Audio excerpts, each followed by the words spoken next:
Friday, guys. What's going on?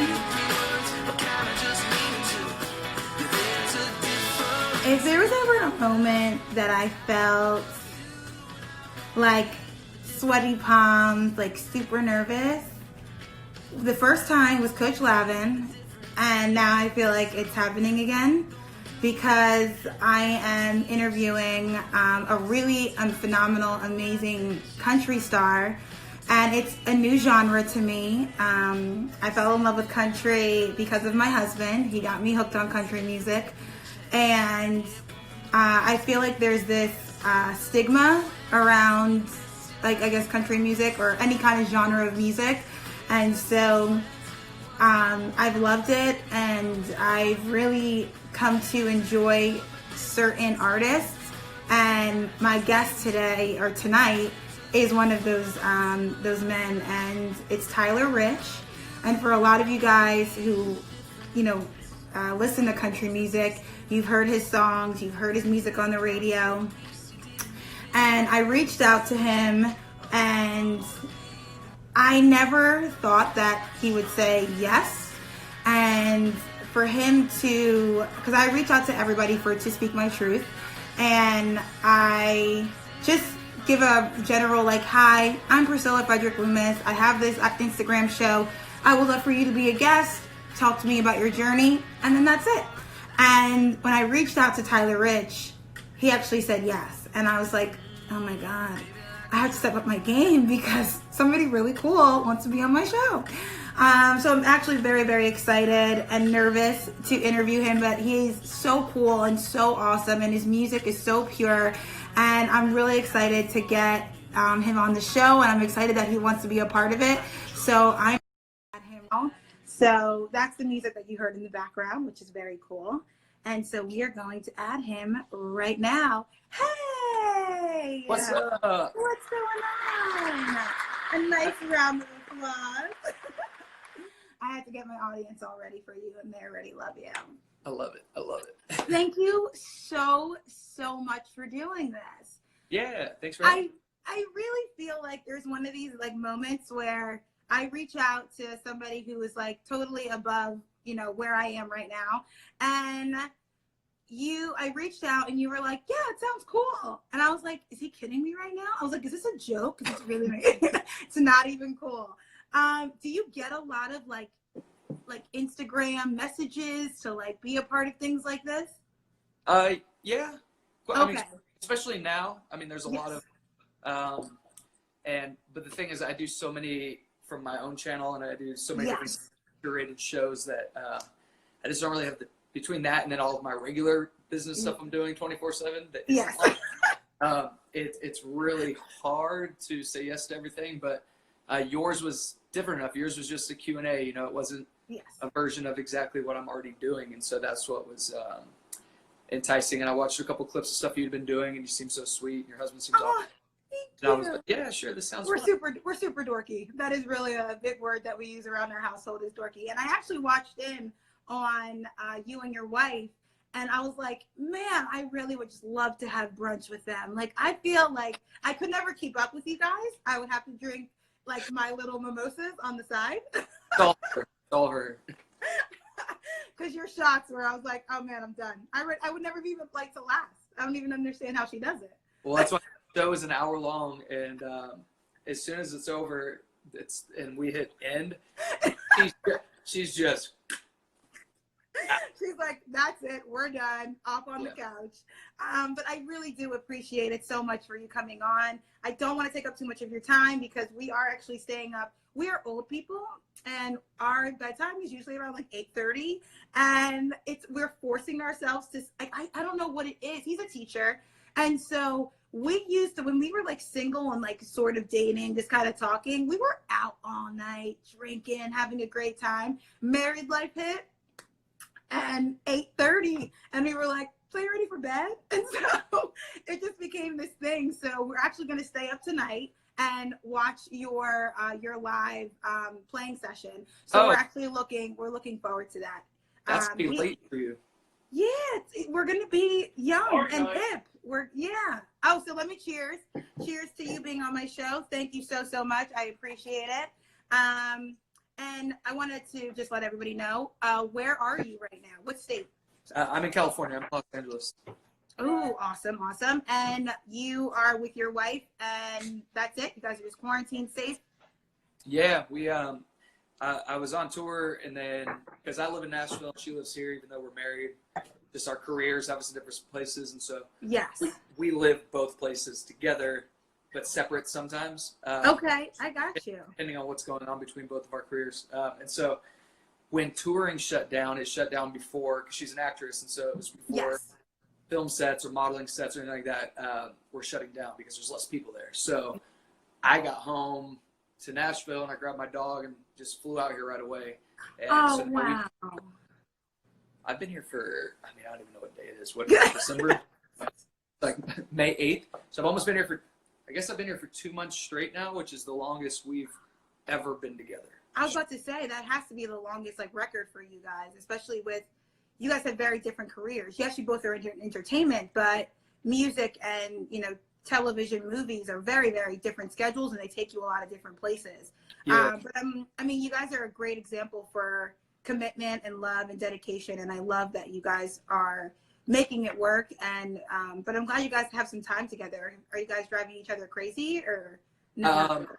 No, I mean, it's actually it's cool, because even if we are together for a long time, which for us is 3 weeks over Christmas, that's our longest time we're together in any year. But it's always we're around everybody we love, we're around all of our families, and we're traveling so much. We're in Northern California to see my family, and then we're on the East Coast to see her family, or my mom in Pennsylvania, and we're kind of just everywhere. And so even though we're together nonstop, it doesn't ever feel like we're together nonstop.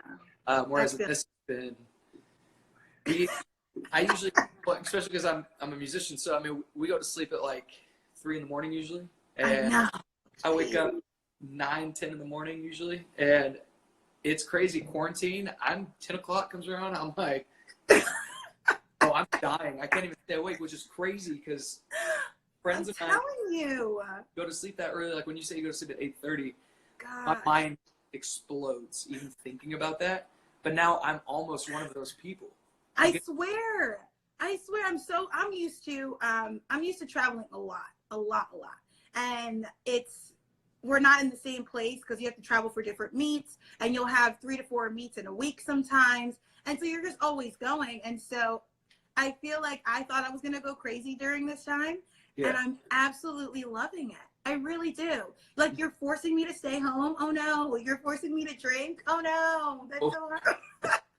But how does, because I mean, especially for me, quarantine has definitely increased my drinking, but it's also increased my athleticism, I guess I would say. I'm not very athletic, but I work out a lot more now than I did before. So do you guys have a gym in your house? No, I've just been, I've got like we call it the Quarantine Run Club, and it's just like 8 friends from New York and San Diego, and we just hold each other accountable, and we force each other to run. Like on the Nike app, you can set goals, and so we're running like 30 miles a month minimum, you know. Okay. Oh, wow. Which is like a lot, but it is. is. It is. That's great. Look, I take 10 steps. Yeah. I don't know if you're familiar with the high jump, but I take 10 steps, jump over a bar, and I'm done. Like, and I do that maybe 7 or 8 times. So that's about it. When you talk about running distances, I'm like, nah, bro, that's not my life. That's not, you couldn't even, no, there's no way. No, I did it. That's it. Yeah, that's crazy. So you do the pole vault like that. You jump? No, so I literally just run in a J and jump backwards over a bar. Cool. Yeah, so it's all me. There's nothing helping or propelling me or anything. But most people are always just like, oh, well, you must run a lot. Like, how many miles do you run? I was like, I take 10 steps, and they're not even like 100% like full speed. So I don't have to run miles in order to help my high jump. So when people are like, you want to run 5K? I'm like, hell no. I'll be at the finish line cheering you on, being like, yeah, let's go party. But that's about it. 10 steps to the bar that way. Yep. That's Yeah. I like that. I think I might do that as a logo, like 10 steps to the bar. That's my life. And but I'm sorry for getting sidetracked. But guys, I'm with Tyler Rich, the American country singer and songwriter. And if you guys want to ask him any questions, just look down at the bottom of your screen. You're going to see a question mark with a square around it. You guys can tap that and ask any questions you'd like. I will be screening them, so please keep them appropriate and he is married, so keep it to yourself. I do want to kind of let you know, I am new to the country game. Mm-hmm. I got married, and my husband, it was one of the compromises in our marriage was I had to always listen to country. He will not, unless he's like working out, it's like old school hip hop, but all the other times is country. And for me, I absolutely love it. I have fallen in love with country music. I listen to it all the time. And Aaron is a common denominator between us. And yeah. You've known Aaron since you were 12. I met him at a show in LA. And I have so much respect for country and what you guys put out and your feelings. And I understand the music a lot.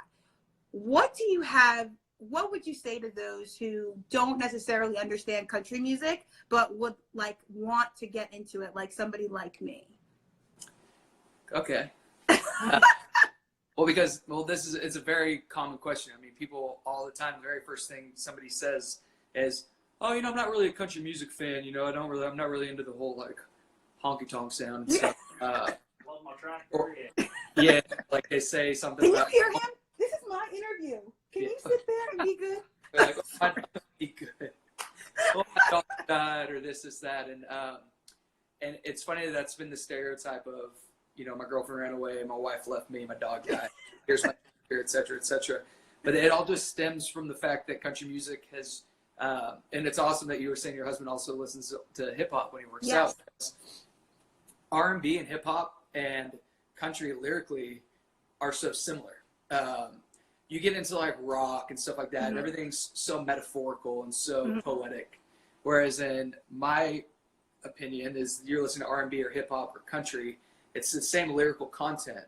I mean, there might be a language difference. Yes. But other than the production, you're listening to the same style of music. You're listening to stories, whether it is about a dog or whether it's about, falling in love or divorce or your friends or whatever it is. And the only thing, for instance, like it's interesting because everybody's always like, oh, the banjos and the fiddles and stuff. And you do still hear some of that stuff in modern country, especially coming back again. But really the production has switched to such a modern, just pop rock, feel good vibe. I was going to ask you about that too. Because that is, that's something. My husband honestly was just like, I need to get you into country. Here's Thomas Rhett. Here's his first couple. And I was like, oh, this, again, being hypocritical, like, oh, there's no banjo in it? Like, there's no, like, it's not about, because again, in high school, one of the prom songs was, she thinks my tractor's sexy. And so all the black people just left the thing. They were like, I have no idea what you're talking about, swear to God. And he, like, literally, it just comes on and everyone's just like jamming. I was like, I've never even seen a tractor. So I can understand that. Yeah. But then there's like songs out there that there's a song on the radio. It's like, ain't the whole wide world just one big country song? And I'm like, yes, it's true. Because we're talking about how much like love, everybody's love, lost, brokenhearted, having a great relationship. And so I feel like I definitely understand that, because that is in hip hop. That's in every genre. It's like the common denominator. And so I get what you're saying, but now it's kind of like shift. Do you feel like country is still country music? I personally do, because the derivative of country music is the stories and the style, not necessarily what you hear sonically. Because country's changed so many times over the years. People used to listen to Shania Twain or Garth Brooks and say that wasn't country, that was pop. People used to say that. Oh, wow. Dolly Parton, she's such a huge act that transcended the pop and the country world. together. Like Kenny Rogers, perfect example. Kenny Rogers. Yep. He's one of the main people that combined the country and the pop worlds together. But at that time, even though they became trendsetters, at the time they were considered people that were ruining country music. But country music has just always been an evolution since the beginning. As all music does. Yeah, rock and roll today doesn't always sound like the Rolling Stones or Led Zeppelin. It doesn't mean it's not rock and roll. Not everybody sounds like Tupac or Biggie, but it doesn't mean it's not. And it's music changes. It's all. I mean, it always comes down to demand. Nobody's going to put something on the radio that people don't want to hear. Yes, so absolutely. The country is turning into what it is sonically because it's what they're proving. It's what they want it to be. Wow. Well, I love that answer. That's a great answer. I think it's true. It's very, very, when you take a step back, I mean, music has to evolve with the times in a sense. And I did not know that was like the thing that like Dolly Parton was like not really country and like Shania Twain and stuff. That's very interesting.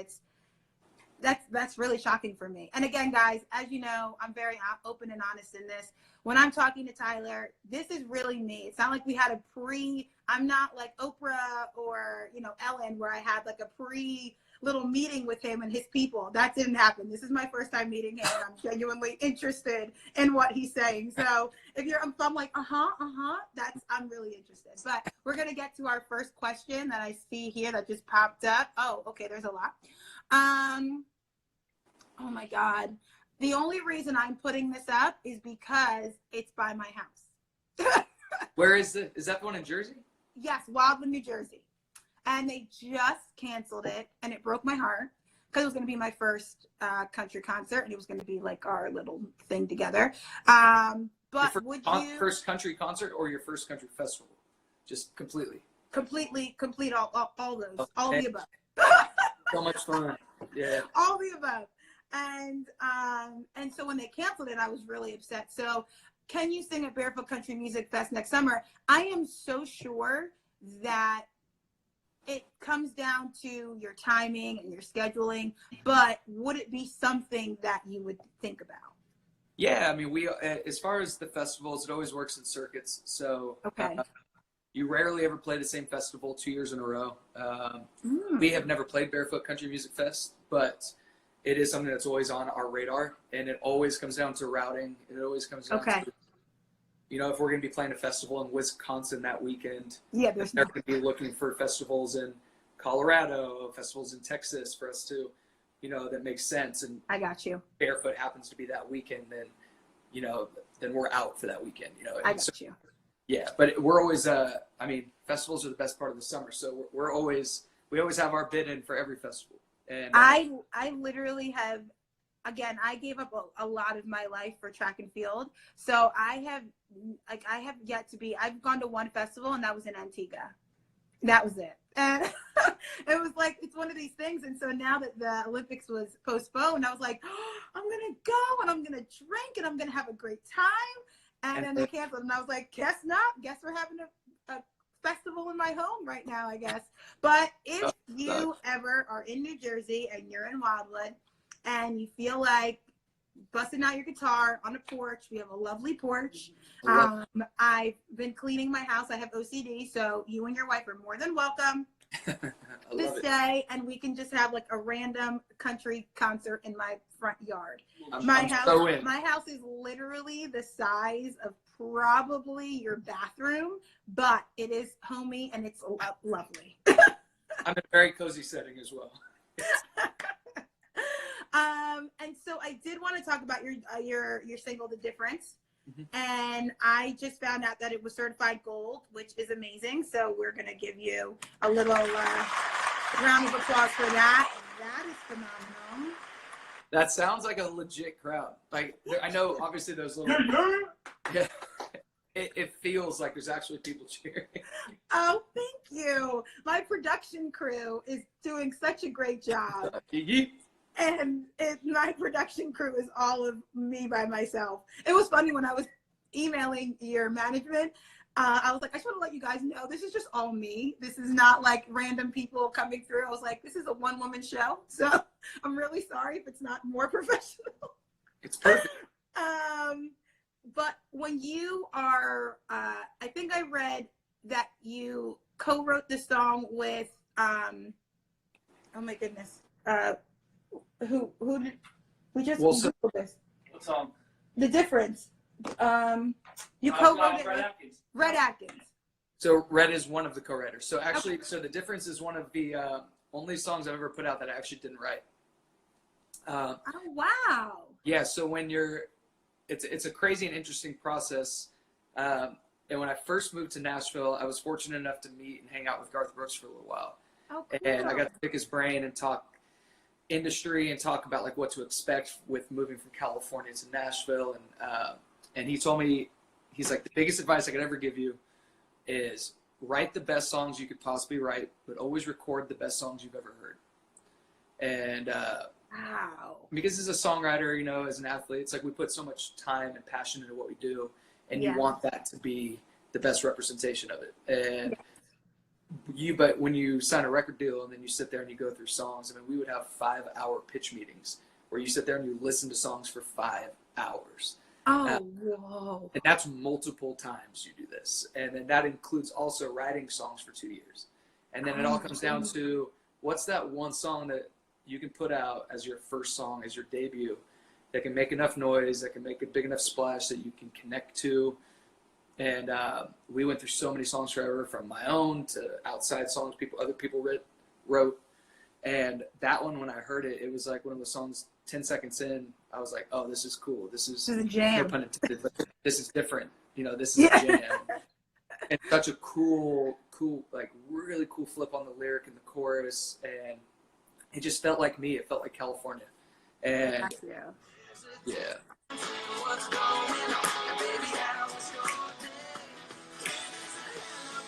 I gotta say, like, we are all about like the jams in our house. And so when I told my husband that I was interviewing you, and he was like, "Alexa, can you play The Difference by Tyler Rich?" And I was like, "Damn, you got like that on lock."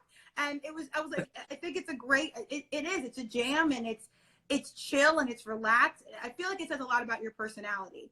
And is that true? Because I mean, I have, through this process, I've interviewed people and their personalities were very different than what we've seen in the public eye, in a sense. Are you more of like a laid back, chilled kind of person? I mean, I'm very unapologetically myself, in the sense of I'm very chill when I want to be, and I'm just absolutely a maniac at the same time. I don't know. I guess my personality, I'm just easygoing. I don't really like let things get to me. I just like to have fun, have a good time, and take each day as it comes. But if I feel like just sitting inside and doing nothing, then don't talk to me. Okay, it's good to know. You know what I mean? Very you know good what I mean? to know. Like, I think absolutely. everybody's got that, right? Everybody has that, that zone where it's just like, please go away. I don't feel like talking to you. Like, please go away. But that's really cool. But again, I mean, The Difference is certified gold, and it's amazing. And I know that as an artist, you are always creating. I'm assuming you're creating at home right now? Yeah, nonstop. Okay. And how's that experience been? Do you feel more comfortable because you are home? Yeah, I mean, it's been interesting because I rarely create at home in LA. Nashville, always, you know. And so when I first came here during quarantine, I built a mini studio here that I've never had here. Oh, cool. And been just recording and writing and sending stuff to Nashville. Sometimes doing it in real time, like have my producer just like this and be recording, like our next single I'm putting out, I recorded here just like this, and it tracked real time into his computer in Nashville, which for somebody that might not, like yourself or somebody listening, might not understand how crazy that is, but that's crazy. And we were trying this new program we'd never done before, and it actually worked. Oh, wow. That's incredible. That's amazing. And so it's cool, but we're doing like bunch of songwriting sessions on Zoom, and cool. It's cool to see everybody using all of these outlets. Yes. Like we've always had Instagram Live, right? We've always had it, at least for a couple years now. Yeah, nobody ever. It was like you had to have like at least like a couple 100,000 followers, and like if you went live, it had to be something like worth it. but Yeah. like they were doing something incredible, like at the Olympics. And I think that was the only time that I went live on Facebook, was at the Olympic in the Village, and I was giving a tour. And other than that, I was like, no, my life is not that interesting. And now it's like this platform where everybody can connect, and I really do. I love it because I think it's being used in the right way. And I think people are just putting out content that is needed, and it kind of lifts everybody's spirits. And I mean, I see your fans and they always comment, and when you have brunch and when you do your shows, everyone's just so positive and they just love it because they just want to hear the music. They just want to have a chill vibe, and they want to have something to take them away from just like the media and all the other stuff that's been going on. So yeah. Yeah. I am gonna, is this really your grandmother? Yeah. Oh my goodness! Yay! Hello. My mom just got Instagram, so the fact that your grandmother, my grandmother doesn't even speak English. Are you kidding me?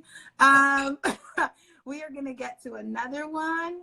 Yes, it really is. That's what I just said. I'm sorry. I was just so excited because it's so cute that she's like, yes, it really is his grandma. Hi. So, what were Tyler's influences growing up, and who does he find himself listening to the most often these days? So my influences are much like my personality, kind of all over the place. Okay. I've got a very severe case of musical ADD. Okay. I grew up with my dad always listening to rock and roll, and my mom always listening to country. And then, so on my dad's side, I was always listening to stuff like Creedence Clearwater and Tom Petty, and even stuff like Pat Benatar, and just like, I'm sorry. you know. Oh, okay, got it. I know the songs. Yep. And the Blackhearts, yeah. But a lot of CCR, a lot of Tom Petty. But then, like on my mom's side, it was George Strait was the king. It was 90s country, Brooks and Dunn. It was obviously Garth, everybody's Garth. Yeah, everyone is. Yeah. But then when I got myself, once I got into high school, and I was playing in bands and stuff for the first time, it wasn't a, hey, let's get some guys together and play country. It was like, hey, how loud can we turn these things up? And in what garage can we do it? You know, so then we started making these bands, and we would play, you know, Blink-182 and Foo Fighters and just anything that was aggressive, like teenage angst, right? Yeah. And we would play these house parties, and we would always throw in stuff like Friends in Low Places by Garth, you know, like, and stuff like that in the middle of these just pop insane like rock. Yeah, like just an unbelievable array of music. And then when I was leaving high school was when I started to get introduced to artists like Kenny Chesney and Keith Urban and Tim McGraw, and I started to get out of the phase of the very aggressive and powerful like rock music and steer back into songwriting. And this is a very long answer for that, but and then no, it's okay. I mean, again, I'm listening, so I'm very. I'm really. Grandma said Michael Jackson. Michael Jackson was my absolute favorite. It's one of your songs. Billie Jean. Yeah. I used to watch his music videos like they were movies. I used to just be obsessed. Yeah, I mean, he's the king. He literally is like the pinnacle of just how he wrote songs and all, like just like seeing his vision and his movie, like music videos. It was just incredible. Like when you got into like his brain and his thinking and stuff, I'm like, wow, like to know how Annie, Are You Okay? Like how that whole song even started. I was just like, are you kidding me? Like I would never, like, you can just tell people are meant to create. And I mean, the Jackson 5 was obviously iconic and stuff like that. So I love that you reference these, you know, icons of different genres, and it really does work. And I mean, I do love Billie Jean. I listened to it and I was like, oh my gosh, like it's so awesome. And I wouldn't lie to you. I would just be like, yeah, the music's really good. Like I really like really. I feel like I become like basic Becky when I'm lying. I'm just like, oh my God, it is so wonderful. Like, I feel like I get like that. So when I was listening to music, I was like, thank God I don't have to lie. I actually like his music. Thank God. Well, thank you. But I don't want to take up too much of your time. I just I really, really am so excited, and I love the brunch show. I love your concerts. And are you planning on coming out with another album? Are you working on new music? Yes. For the And so the EP I put that out, I guess 2 years ago now, or a year and a half ago, and then just random singles we've just dropped. It's all been leading up to an album. So we've officially, we have finished the songs.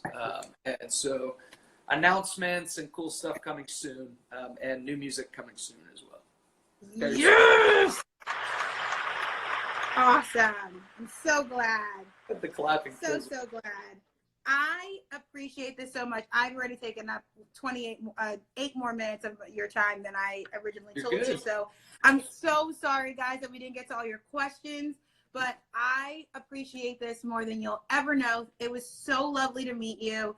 I really wish you the most success. And if you have time for one more question from Ken's Corner, who's my husband? Ken. What's up, man? Nice to meet you. He's the original country fan. I'm the OG country fan in this household. He is. We go to name that tune, and the guy specifically puts in like one country song and then one Beyonce song. Yeah. And he knows that we're the only people in the place that'll get it. There's a group of 5 of us for Name That Tune, and I am the designated country music guy. That is You're the one. I'm the one. That's it. That's my job. All right. What is your question? So my question is, if you could, past, present, attend any concert from Sinatra to Elvis to Eminem, what would be your dream lineup of people to see perform? Oh my God. Why do your questions stump all of my guests? What a question. I mean, I'm gonna throw it together with just a bunch of, I guess, just like I said earlier, some of the influences. If I could just, my dream, like, just concert to watch it all. Yeah. MJ, of course. Okay. Garth. Mm-hmm. CCR. That's great. Tom Petty. The Beatles, of course. Oh, yes. I'd love to see Merle Haggard again. Okay. I got to see Merle Haggard a year before he passed away. Really? He's just, he's everything that is California country. So, and I'd love to see let's see Slipknot in there. Really? Okay. Really? And well, again, that's his high school garage band. Yep, Crank it up. Let's go. Slipknot, and then Tupac and Dr. Dre. That's it. That's all right. Got that California that's vibe. That's a really good lineup. Keith I'm Urban. pretty sure everyone will I'll want to see see that that concert. too. Yeah. And Keith Urban. Oh, yeah. Now, are there collaborations in this album? No, there's not. Ooh, but okay. Always room for collabs. The goal is get this first album out, and these next 4 songs we're putting out are just absolute bangers. Some of my favorite songs ever. I've had them just in this pile for so long, and we finally got to record them and get them ready to come out, and extremely excited. So once those come out, then we just have the album's done, and it's that first official stamp, of like, here's chapter 1, and then just the goal is watch all the other doors open and set up different collabs, all sorts of stuff, and see what happens. Yes, I love it. All right, you're done. Thanks, babe. Love you. He's just in and out. Yep, that's it. Thank you again, guys. Tyler Rich, I gotta thank you so much. It's been absolutely phenomenal. I was so nervous about this because I was like, I gotta do a good job so that he's not like, I'm going to block this chick so that she never slides in my DMs ever again. But I thank you so much. I appreciate it. I hope you stay safe, and I definitely will be following the journey, buying the album, and supporting everything that you put out. I love it. Thank you very much. It was so good to hang out. Of course. Thank you. Bye. Bye, everybody. So excited. That was awesome. I'm so excited. He's such a cool guy. So chill. So relaxed. He's my kind of people. And because of it, I'm just going to put this in the background. He's just going to keep playing in the background. Guys, thank you so much for joining me to speak my truth. with Tyler Rich. He is a phenomenal artist, and it's somebody that I absolutely love to listen to. I love watching his journey, and him and his wife are hilarious and just wonderful people. And I hope that one day they make it down to Wildwood and do a concert, or we have to go and travel and see him. That's totally fine, and we will definitely be going, my husband and I, to Nashville, so hopefully we'll meet up then, and I can do an in-person interview and catch up and see how he's doing, if he still takes my calls. Hopefully he does. Hopefully he doesn't blow up and I'm just like somewhere in the background. But if I win a gold medal at the Olympics, I'm sure he'll take my calls. So let's all hope and fingers crossed for that. Thank you guys so much. Tyler's grandmom, thank you so much for watching. It made my day. I'm so glad that you support him. He's a great, great grandson, and I'm so excited that he was able to join in with me today. Guys, please stay safe. Have a wonderful, wonderful weekend. Get outside, run a little bit, enjoy life, and cheers to a really great, great weekend. I'll talk to you soon.